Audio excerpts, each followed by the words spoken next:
จะสว่างเวลากดชักโครกก็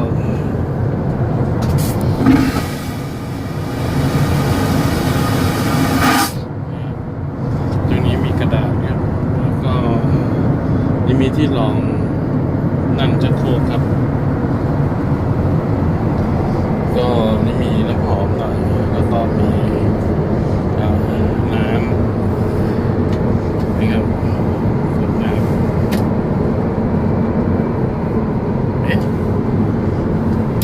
อ๋อเป็นอัตโนมัติครับอัตโนมัติ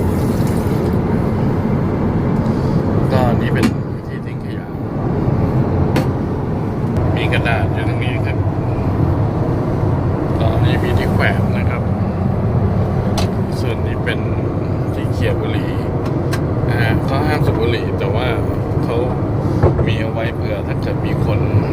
มาสูบบุหรี่นะซึ่งจริงๆจะมีเครื่องตรวจจับควันนะฮะแล้วก็จะโดนปรับรุนแรงนะครับแต่ว่าถ้าเกิดมีคนอยากสูบบุหรี่ขึ้นมาแล้วต้องมีที่ทิ้งครับไม่ใช่ไปทิ้งอย่างอื่นแล้วก็อันตรายกระดาษนะฮะอันนี้เรียกพนักงานถ้ามีปัญหาอันนี้จะอยู่ท้ายลำเลยนะอันนี้เป็นข้างๆนึงเป็นกระจก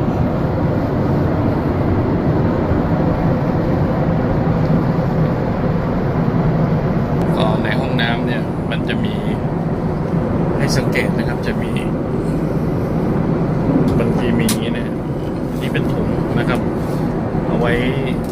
ใส่ขยะหรืออะไรก็ได้ใส่อ้วกก็ได้แต่จะมีนี่ด้วยครับนี่ฮะอันนี้คืออะไรผมมาเปิดให้ดูนะฮะเป็นผ้าอนามัยครับนะฮะหรือถ้าไม่มีอย่างนี้เกิดไม่มีเลยจริงๆแล้วเกิดท่านผู้หญิงคนไหนเนี่ยต้องการใช้ผ้าอนามัยหรืออะไรเงี้ยให้ถามแอร์โฮสเตสครับนะฮะเขาจะช่วยเราได้นะ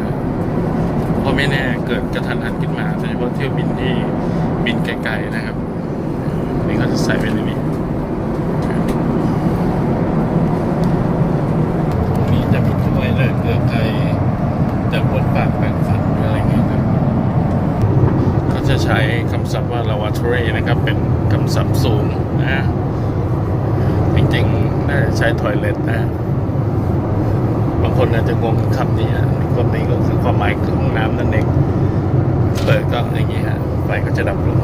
แล้วเราก็ดึงอย่างนี้ประตูก็จะนะครับนี่ก็เป็นท้ายเครื่องครับมีประตูหน้าต่างนะ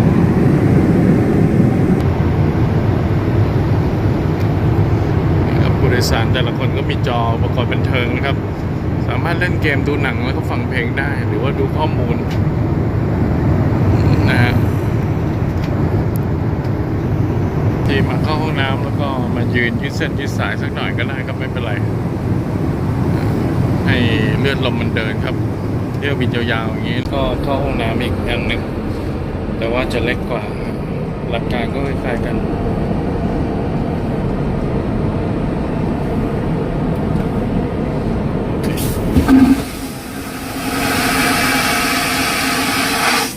เสียงชักโครกสุญญากาศก็ทำงานครับก็อันนี้มีโคโลนมีน้ำแก้วน้ำทิ้งขยะเปิดประตูครับกระดาษอยู่ด้านล่างกระดาษผ้าอนามัยอันนี้ถุงใส่นะถุงลวกเสื้อผ้าอนามัยปุ่มเรียกพนักงานกระดาษไฟก็อย่างนี้ครับไฟก็จะดับแล้วเราก็ดึง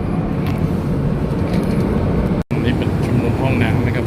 1 2 3 4 5แล้วก็ด้านข้างอีกอัน